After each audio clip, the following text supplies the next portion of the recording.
லக்ஷ்மி, இது ஒரு பருந்து பார்வையில் தான் நம்ம ஒரு 100 நாளில் நிறைய மாறி இருக்கு. புரட்டி போட்ட மாதிரி கூட்டணி மாற்றம்.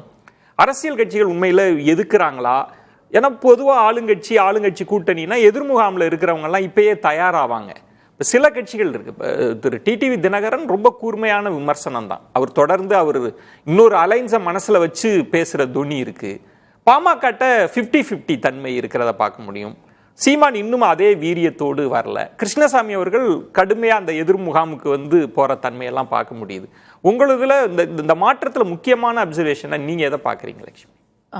விஜய் அவர்களை பொறுத்த வரைக்கும் தேர்தலுக்கு முன்னால தாவேகாவினுடைய அரசியல் குறித்த விமர்சனங்கள் நிறைய இருந்தது. என்ன பண்ண போறாங்க, அல்லது அவர் பேசலை, அப்படி எல்லா விமர்சனங்களும் இருந்தது. ஆனால் இந்த 100 நாட்களில் தமிழ்நாட்டில் ஒரு கூட்டணி ஆட்சி, இனிமேல் கூட்டணி ஆட்சி மட்டும்தான் வாய்ப்பு, அல்லது கூட்டணி ஆட்சியை நடத்த முடியும் அப்படின்றத விஜய் முதலமைச்சராக சொல்லியிருக்கார்.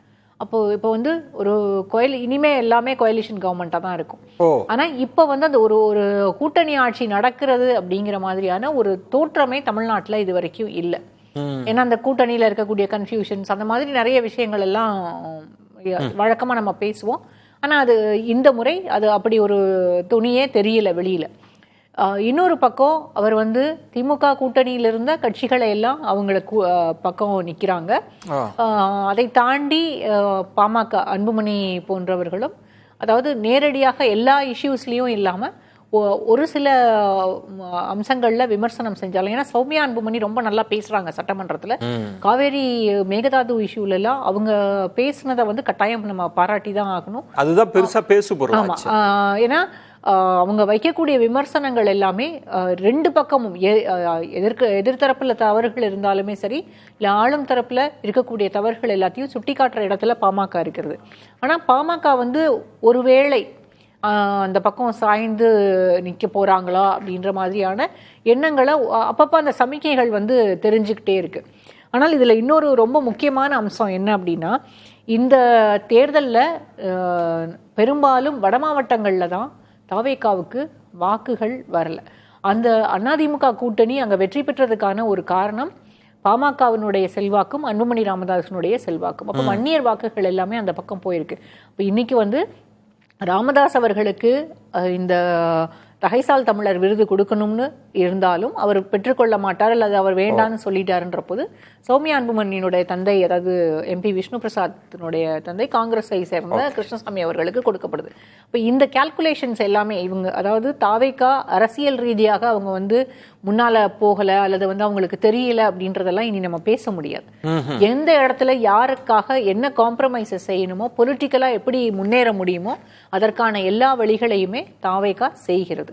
ஆனா இங்க திரும்பவும் நான் ஷியாம் ஃபுல் ஸ்டாப் வச்சார்ல, அங்க நான் கமா போட்டு ஆரம்பிக்கிறேன். இப்போ டெல்லி அரசியலை தாவேகா எப்படி பார்க்க போகுது? வைகோவினுடைய புத்தக வெளியீட்டு விழாவுக்கு முதலமைச்சர் செல்வதாக இருந்தது.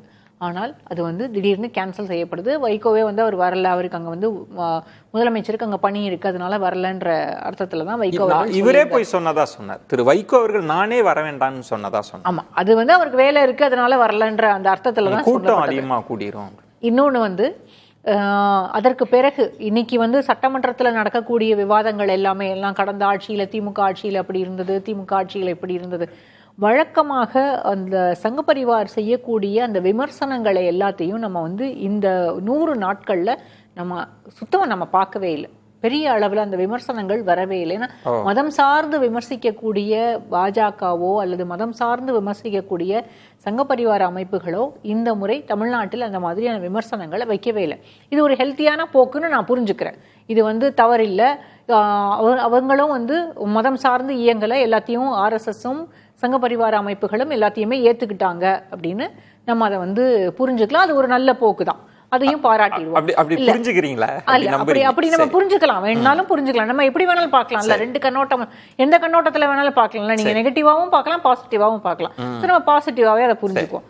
இன்னொரு பக்கம் நாளைக்கு அமித்ஷா அவர்கள் உள்துறை அமைச்சர் இங்க வரப்போறாரா இல்லையான்னு தெரியலன்ற இடத்துல வந்து நிறுத்தினாரு நம்ம ஷியாம் சார். ஆனா உள்துறை அமைச்சர் இங்கு வருவதற்கான எல்லா ஏற்பாடுகளுமே செய்யப்பட்டிருக்கிறது. ஈசிஆர்ல இருக்கக்கூடிய ஃபிஷர்மன்ஸ் கோவில் தான் நாளைக்கு வந்து நாளைக்கு ஈவினிங்ல இருந்து ஒரு நாள் மீட்டிங் வந்து சதர்ன் சிஎம்ஸோட கான்ஃபரன்ஸ் வந்து நடக்க போகுது. கடந்த ஆண்டு இது கேரளாவில் நடந்தது.